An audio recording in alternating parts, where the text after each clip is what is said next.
Hello दोस्तों, welcome back to the channel. तो आज का व्लॉग होने वाला है इंडिया गेट दिल्ली में। तो वीडियो में एंड तक बने रहिएगा, मैं आपको इसकी हिस्ट्री और इसके बारे में डिटेल इन्फॉर्मेशन दूंगा। तो चलिए वीडियो को स्टार्ट करते हैं। इंडिया गेट आने के लिए आपको सबसे नियरेस्ट मेट्रो स्टेशन मिलेगा सेंट्रल सेक्रेटरीट या फिर केंद्रीय सचिवालय। यहाँ से आपको 1 से 1.5 किलोमीटर की वॉक करने के बाद इंडिया गेट आ जाएगा। ये वॉक आपकी होने वाली है कर्तव्य पथ पर। कर्तव्य पथ के एरिया की बात की जाए तो ये 3,06,000 मीटर स्क्वायर है। पहले कर्तव्य पथ को राजपथ कहा जाता था, लेकिन 2019 में सरकार ने इसका नाम बदलकर कर्तव्य पथ कर दिया गया। तो चलिए मैं आपको कर्तव्य पथ दिखाता हूँ। ये एक प्राइवेट रोड है और यहाँ पर काफ़ी बड़े बड़े आपको ग्राउंड मिल जाते हैं जो कि पार्क की फॉर्म में है। इसके ठीक सामने आपको ब्यूटीफुल इंडिया गेट मिलेगा जो कि 1921 में बनना स्टार्ट हुआ था और 1931 में बन के रेडी हो गया था। ब्रिटिश इंडिया के टाइम पे ये कर्तव्य पथ केवल रॉयल डायनेस्टीज़ के लिए होता था, लेकिन अब ये नॉर्मल लोगों के लिए भी खुल गया है। कर्तव्य पथ को काफ़ी अच्छा वेल मेंटेन किया गया है और यहाँ पर आपको काफ़ी भीड़ मिल जाती है।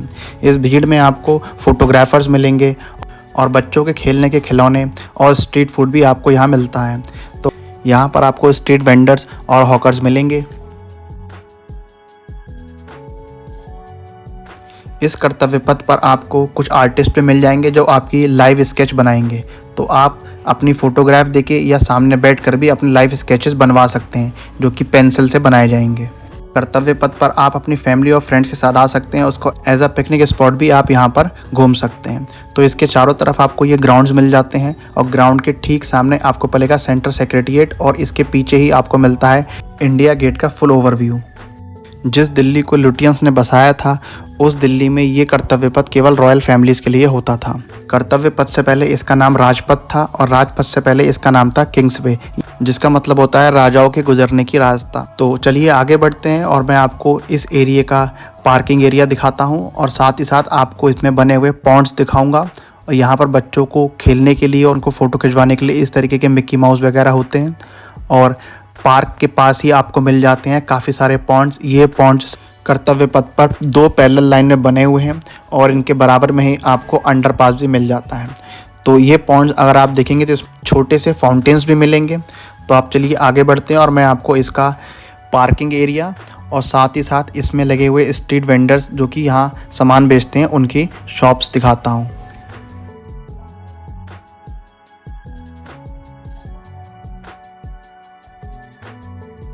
पॉन्ड्स के ऊपर इस तरह के स्मॉल ब्रिजेस बने हुए हैं जिनको क्रॉस करके आप पार्किंग एरिया में पहुंच जाएंगे। यहाँ पर आपको सभी तरीके के ठेले मिल जाएंगे।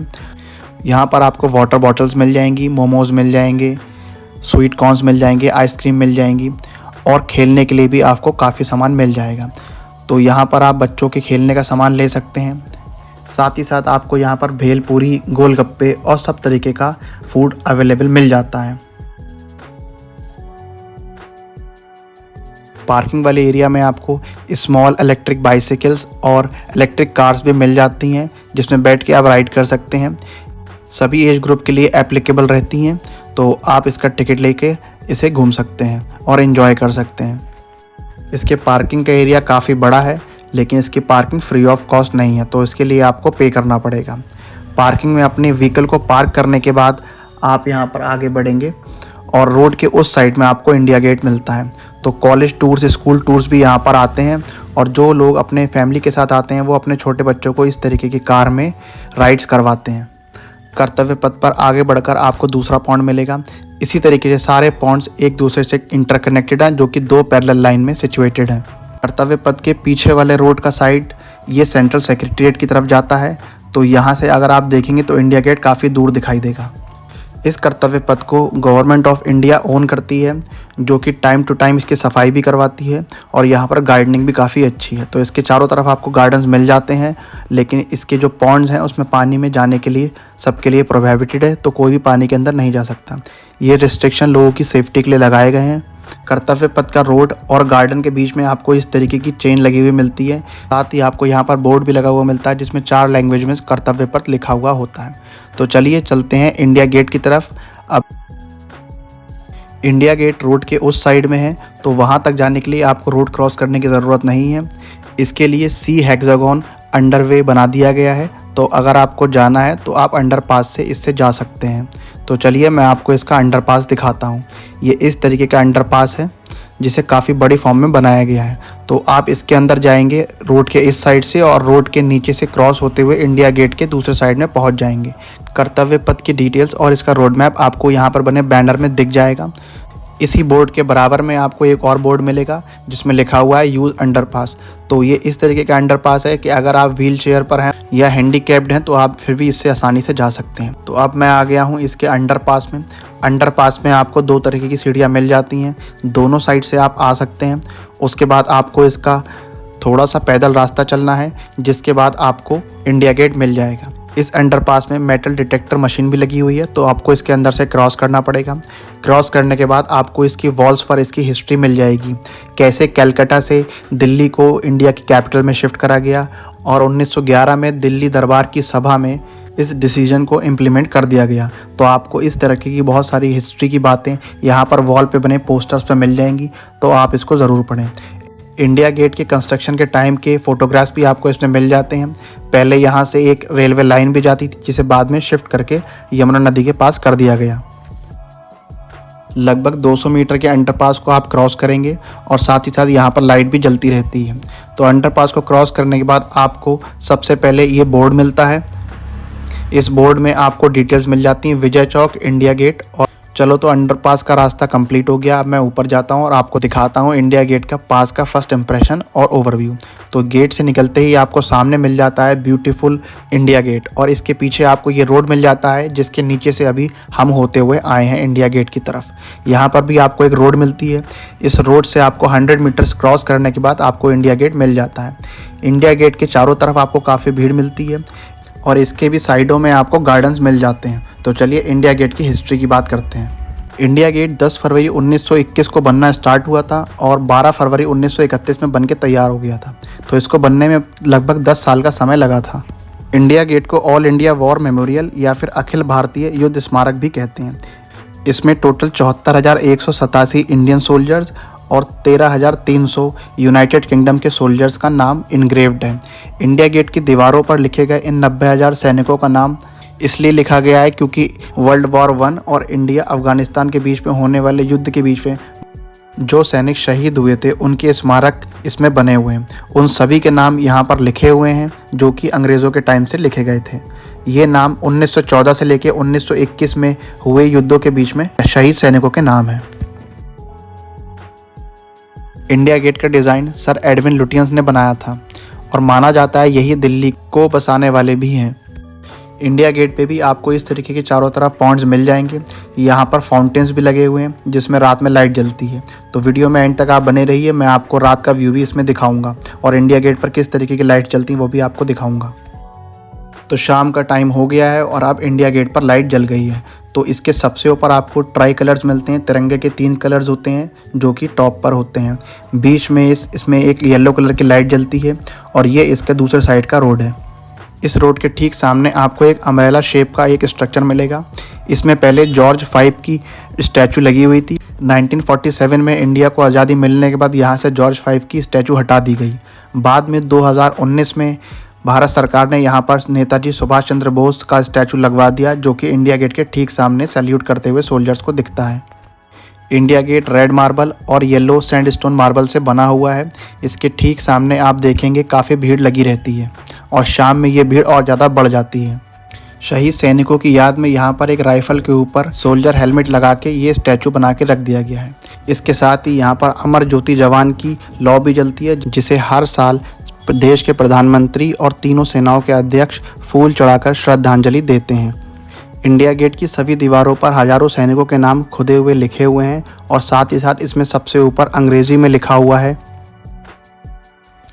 To the dead of the Indian armies who fell honoured in France and Flanders Mesopotamia and Persia, East Africa, Gallipoli and elsewhere in the Near and the Far East and sacred memory also of those whose names are recorded and who fell in India or the northwest frontier and during the third Afghan war। Rifle के ऊपर टोपी और सैनिकों के लिए श्रद्धांजलि में जलाई गई अमर ज्योति जवान को 1972 में इंडिया पाकिस्तान वॉर के बीच में बने बांग्लादेश में शहीद सैनिकों और उनकी श्रद्धांजलि के लिए बनाया गया था। ये राइफल ब्लैक मार्बल की बनी हुई है। रात में लाइटिंग के बाद इंडिया गेट और ज़्यादा ब्यूटीफुल लगने लगता है। इसमें नीचे से येलो लाइट का फोकस पड़ता है और ऊपर ऑरेंज, वाइट और ग्रीन जो कि इंडिया के ट्राई कलर है फ्लैग का, वो दिखाई देता है और ये कलर्स बहुत ज़्यादा ब्यूटीफुल लगता है। इसके ठीक सामने आपको नेताजी सुभाष चंद्र बोस का स्टैचू भी देखने को मिल जाता है जो कि और भी ज़्यादा ब्यूटीफुल लगता है। इंडिया गेट के नीचे एक सोल्जर हमेशा रहता है जो कि गन के साथ घूमता है। इंडिया गेट के चारों तरफ आपको पॉट्स लगे हुए दिख जाएंगे जिसमें नेशनल फ्लावर्स होते हैं। ये इंडिया गेट के ठीक नीचे होते हैं और इसके सामने बने हुए फाउंटेन में भी रात में लाइट जल जाती है जो कि ट्राई कलर्स में होती है। ये ट्राई कलर्स इंडिया गेट और इस फाउंटेन पर बहुत ज़्यादा ब्यूटीफुल लगता है। इंडिया गेट पर दिन से ज़्यादा भीड़ रात में होती है क्योंकि रात में लाइट जलने की वजह से ये और ज़्यादा सुंदर लगने लगता है। अगर आपको इसका ओवरव्यू लेना है तो आप पीछे वाले गेट से जाइए जो कि शाहजहां रोड है। तो चलिए मैं शाहजहां रोड की तरफ चलता हूं और आपको पीछे से दिखाता हूं। तो शाहजहां रोड पर आने के बाद आपको यहां ज़्यादा भीड़ नहीं मिलती है, भीड़ केवल फ्रंट साइड में रहती है, लेकिन इसका एक्चुअल जो लुक आता है और जो फील आती है देखने में वो आती है शाहजहां रोड से। शाहजहां रोड से एंट्री करने पर आपको सबसे पहले मिलता है नेताजी सुभाष चंद्र बोस का ये स्टैचू जो कि छतरी के नीचे होता है और इसके सामने आपको मिल जाता है ये इंडिया गेट।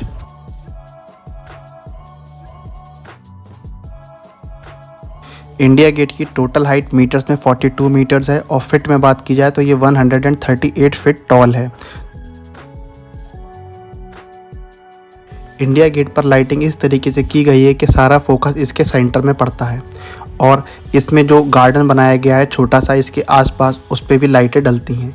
तो चलिए मैं आपको उस गार्डन की लाइट्स दिखाता हूँ। तो ये देख सकते हैं आप, इंडिया गेट के नीचे वाले साइड में एक छोटा सा गार्डन है जिसमें आपको सभी फोकस लाइट मिल जाती हैं और साइड से देखा जाए तो ये साइड से भी बहुत ज़्यादा ब्यूटीफुल लगती हैं। तो इंडिया गेट का सेंट्रल स्ट्रक्चर है और इसके साइड में आप ये देख सकते हैं गार्डन्स की ग्रीनरी। तो ये काफ़ी अच्छे पेड़ लगे हुए लगते हैं और इसका मेंटेनेंस सरकार रोज़ करवाती रहती है। यहाँ पर एक छोटा सा ये गेट भी है जिसके अंदर एंट्री नॉर्मल लोगों के लिए नहीं होती है और इसके ऊपर ये एक गुम्बद शेप में आपको डिज़ाइन मिल जाता है। इंडिया गेट के चारों तरफ आपको इस तरीके का रोड देखने को मिलता है जिस पर आप रात में वॉक भी कर सकते हैं, लेकिन 10 बजे के बाद ये बंद हो जाता है। तो चलिए चलते हैं, आपको इंडिया गेट की थोड़ी और इन्फॉर्मेशन देता हूँ, फिर इस वीडियो को एंड करेंगे हम। इंडिया गेट का डिज़ाइन एंशंट रोमन ट्रायम्पल आर्क की तरह है। इंडिया गेट की बिल्डिंग को रोमन आर्क ऑफ कॉन्स्टेंटाइन से भी कंपेयर करा जाता है और साथ ही साथ इसे आर्क दी ट्रॉम्पे जो कि पेरिस में है उसे गेटवे ऑफ इंडिया से भी कंपेयर करा जाता है। तो इंडिया गेट और गेटवे ऑफ इंडिया का स्ट्रक्चर रोमन आर्किटेक्चर हिस्ट्री पर बेस्ड है। इंडिया गेट में रोज़ शाम में 7 बजे से लेकर 9:30 बजे तक लाइट जलाई जाती है, लेकिन ये टाइम गर्मियों का है। सर्दियों में शाम में 6 बजे इसकी लाइट जल जाती है जो कि रात के 9:30 बजे तक जलती रहती है। तो चलिए मैं अंडरपास से अब बाहर निकलता हूँ और फिर इस वीडियो को हम एंड करेंगे। अंडरपास में भी आपको रात में लाइटें डिफरेंट मिलेंगी, तो अंदर जाके मैं आपको इसमें लाइटें दिखाता हूँ। तो ये दूसरा अंडरपास है, जिस अंडरपास से मैं आया था वो दूसरा था। इसके सामने भी आपको काफ़ी गार्डनिंग मिल जाती है। इसमें आप जैसे ही नीचे जाएंगे आपको सब जगह लाइट मिल जाती हैं, में कोई सेफ्टी का इशू रात में नहीं आने वाला। इस इंडिया गेट में टोटल 4 अंडरपास हैं। सभी अंडरपास का डिज़ाइन ऑलमोस्ट सेम है, लेकिन इन अंडरपास की वॉल्स पर अलग अलग हिस्ट्री मेंशन की गई है। तो आप जब भी आएँ तो अलग अलग अंडरपास से जाएं जिससे आप सभी के पोस्टर्स और बैनर्स को पढ़ सकें और यहाँ की हिस्ट्री को जान सकें। हर अंडरपास में आपको 2 गार्ड मिल जाते हैं, एक मेल एक फीमेल, जो कि 24/7 वहीं रहते हैं। अंदर आते समय आपको मेटल डिटेक्टर मशीन में से आना पड़ता है और वापस जाते टाइम आपको इसमें कोई भी मेटल डिटेक्टर मशीन का इस्तेमाल नहीं होता है। इसका कोई भी टिकट नहीं लगता है। India get free of cost है, तो कोई भी इंडियन और फॉरेनर यहाँ आ सकते हैं। इसकी टिकट प्राइस 0 है। तो अब मैं कर्तव्य पथ पर वापस आ गया हूँ। कर्तव्य पथ से इंडिया गेट के बीच में ये अंडरपास बना हुआ है।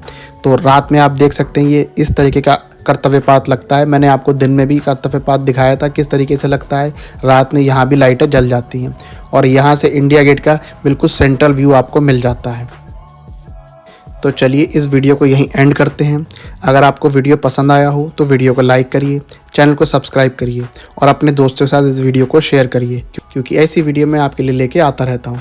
Till then bye, I will catch you in the next one.